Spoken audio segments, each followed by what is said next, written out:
Bom dia a todos.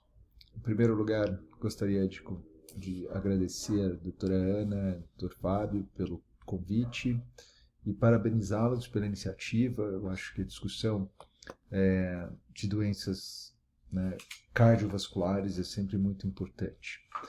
Esse é um tema que eu gosto bastante, o tratamento da doença carotídea, né, da estenose da doença carotídea e o ponto de quando intervir.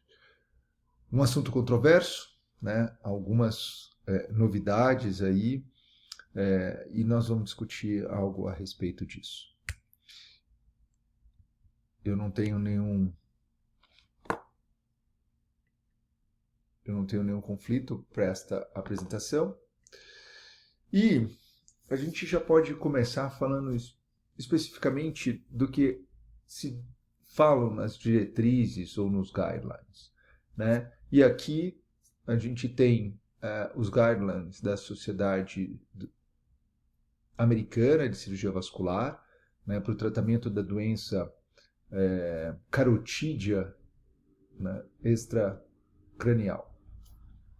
Entretanto, acho que vale a pena a gente falar das diretrizes da nossa sociedade, da Sociedade Brasileira de Angiologia e Cirurgia Vascular para o tratamento da doença cerebrovascular extracraniana, que se baseia exatamente nos mesmos princípios das diretrizes ou dos guidelines americanos, né? As classes de recomendação e o nível de evidência científica.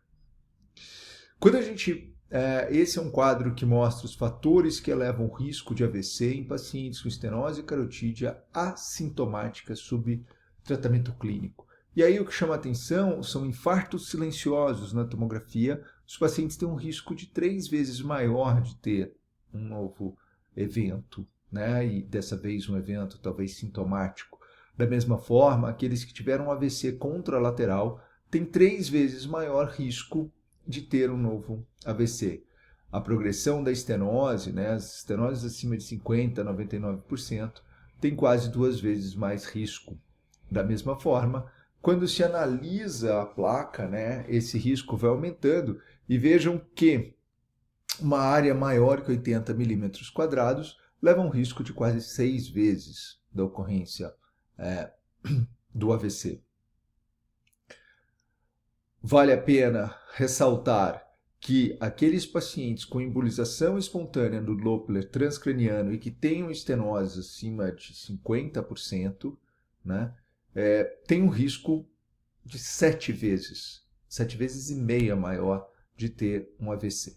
Né? Então isso é importante ressaltar. E aqueles com estenose maior que 70%, esse risco passa a 10 vezes. Né? Então, quando a gente analisa o grau no eco ou na angiotomografia, a ocorrência do AVC nas estenoses de 70% a 99% é de 14% em 5 anos, de 80% a 99% é 18% em 5 anos, e de 50% a 69% aí é de 1% em 5 anos. Portanto, esses são os fatores de risco. E com isso vem as recomendações. Né? A doença carotídea assintomática, ela tem indicação, né, de tratamento com estenose acima de 70% a 99%, com risco cirúrgico adequado. Um daqueles critérios de imagem que eleve o risco de AVC isquêmico. E é importante que quem for tratar, o serviço que for tratar esse paciente, tem que ter uma taxa de AVC e óbito perioperatória menor que 3%. Isso é extremamente importante. Né? A expectativa de vida tem que ser maior que 5 anos e, obviamente, uma anatomia favorável. Portanto, aqui, né, existe também umas discussões, uma discussão entre tratamento endovascular ou endarterectomia, que eu acho que não vem o caso, a gente está discutindo aqui quando intervir. Importante, mesmo aqueles doentes assintomáticos podem ter alguma lesão silenciosa na tomografia, e isso é um sinal de alerta para o tratamento destes pacientes. Em 2024, ano passado, foi publicado um consenso, né, Delft, para tentar aí mostrar alguns pontos de referência para os tratamentos das estenoses assintomáticas e sintomáticas da carótida. Olha, e para quem não está habituado com a metodologia, né, esse consenso, geralmente as pessoas estão separadas, elas recebem o questionário, respondem esse questionário de forma anônima e independente, e depois as respostas vão sendo agrupadas, e aí o questionário revisto, até que se chegue numa solução de consenso. Portanto, esse consenso não é um nível de evidência muito grande, mas vale a pena ressaltar alguns pontos, né, desse consenso, então, publicado em 2024.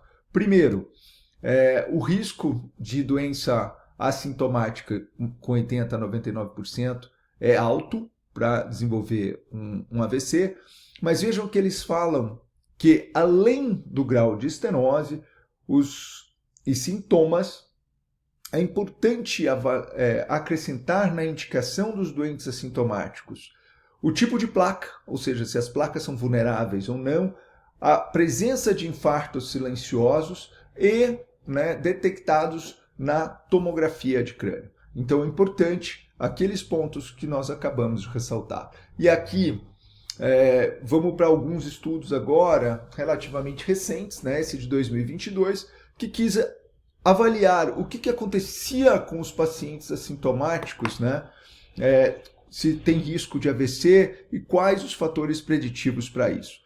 Então, esse é um estudo CARAS, publicado em 2022, e ele incluiu pacientes assintomáticos com estenose acima de 60%, que estavam submetidos ao controle de pressão, uso de estatinas e antiagregantes plaquetários. E o que eles encontraram é que uma progressão da placa em 3,4, né? E a ocorrência também de estenose, de AVC, com quem tinha estenose contralateral. Portanto, eles encontraram uma taxa anual de 1,5% de ataque isquêmico transitório ou AVC e concluíram que a melhor terapia clínica é inadequada para prevenir eventos neurológicos. Ou seja, isso existe aí, né? A gente vê estudos para os dois lados.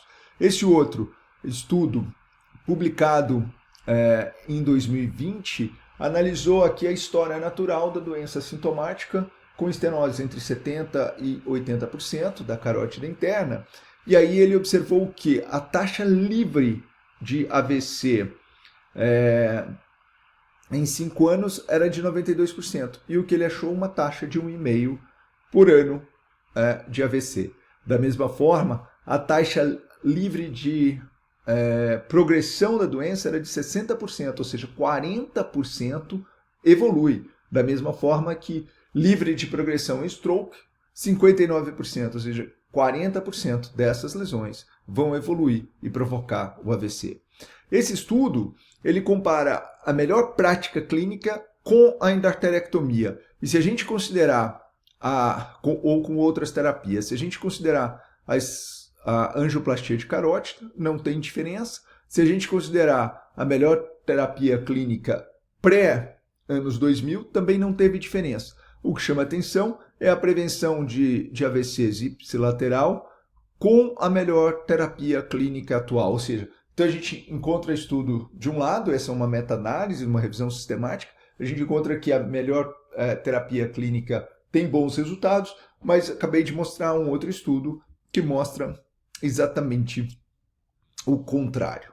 Então, fica aí, acho que a forma de individualizar a avaliação desses pacientes. O que tem de novidade? Função cognitiva, né? Essa é a nova fronteira. A gente, às vezes, observava que pacientes com estenose significativas acabavam melhorando o raciocínio, melhoravam a memória, mas o que alguns estudos têm mostrado isso, ou seja, a preservação ou restauração da função cognitiva. E aí, isso pode, além, né, de tratar a estenose carótida para prevenir óbito e AVC, existe aí uma tendência hoje acreditar que existe uma prevenção cognitiva, principalmente prevenindo aqueles pequenos infartos silenciosos que podem aparecer. Esse estudo de 2021, ele avalia, então, nesses pacientes com estenose assintomática, né, e o que tem de evidência? O que eles acharam é que a hipoperfusão cerebral pode levar, né, a piora da função cognitiva, o fluxo limitante pode levar a uma atrofia cerebral, o volume da placa está correlacionado com o comprometimento cognitivo e, sem dúvida, placas vulneráveis podem levar a microembolizações, levando a esse déficit cognitivo. Portanto, aqui uma revisão da Cochrane mostra que as estenoses assintomáticas podem estar associadas à disfunção cognitiva, né? E essa associação pode ser prevenida através de uma cirurgia, e sugere que essa avaliação seja incluída em alguns trials, né? Aqui a gente vê